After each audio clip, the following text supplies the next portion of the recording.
دعا کیا کریں کہ اللہ تعالیٰ کبھی بھی اپنے سوا کسی کا محتاج نہ کرے۔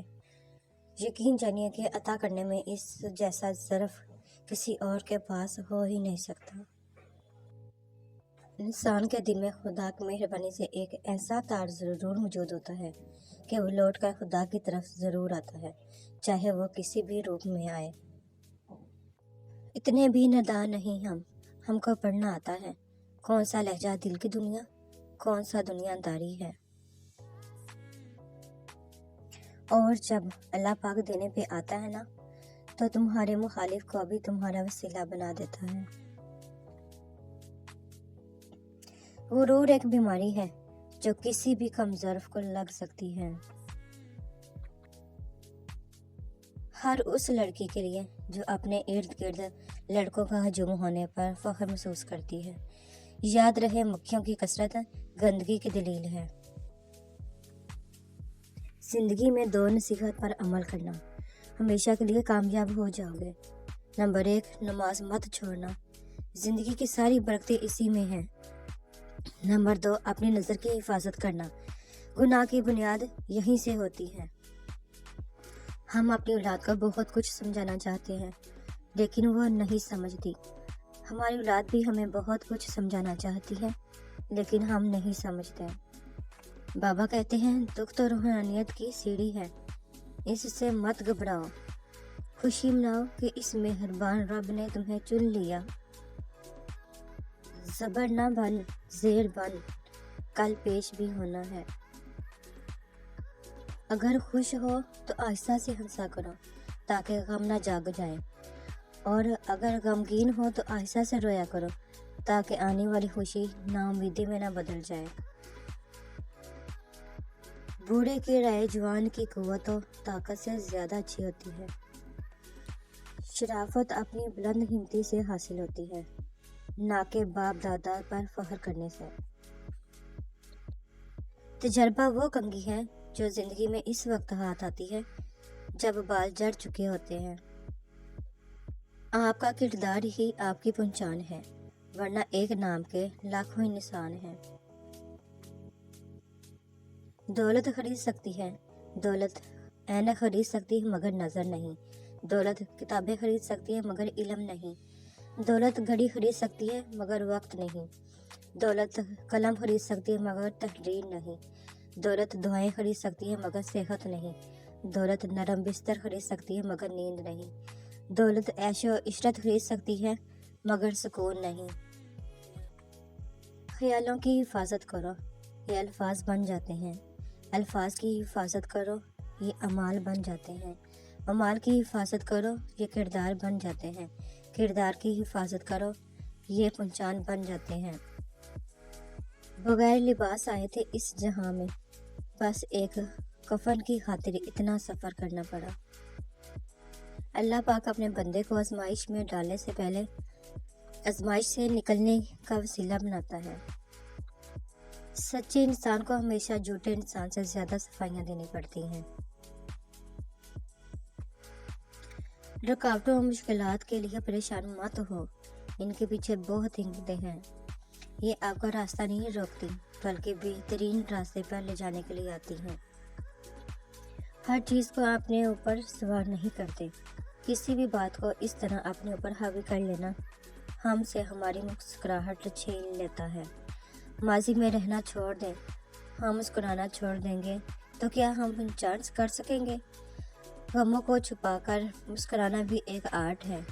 اللہ پاک نے ہمیں پورا حق دیا ہے مسکرانے کا۔ مشکلات کو مسکراہٹ کے بیچ مت لائیں۔ یہ جان لیں کہ جو کلام خاموشی کرتی ہے وہ زبان نہیں کر سکتی۔ جو بیان نہیں کیا جا سکتا صرف وہی محسوس کیا جا سکتا ہے۔ ایک دن ہم نے چپکے سے چلے جانا ہے اور کسی کو خبر بھی نہیں ہونی۔ اے ہمارے پاک پروردگار، ہمیں ایسی موت دے کہ لوگ بعد میں اگر ذکر کریں تو ان کی نیکیوں میں اضافہ ہو اور ان کے الفاظ ہماری مغفرت کا ذریعہ بنے۔ مت بھول اپنی موت کو، خدا کو، دوسرے کے قرض کو، اپنے وعدے کو، ماں باپ کی نصیحت کو، زندگی کے صحیح مقصد کو، عزیز و اقارب کو، صلہ رحمی کو۔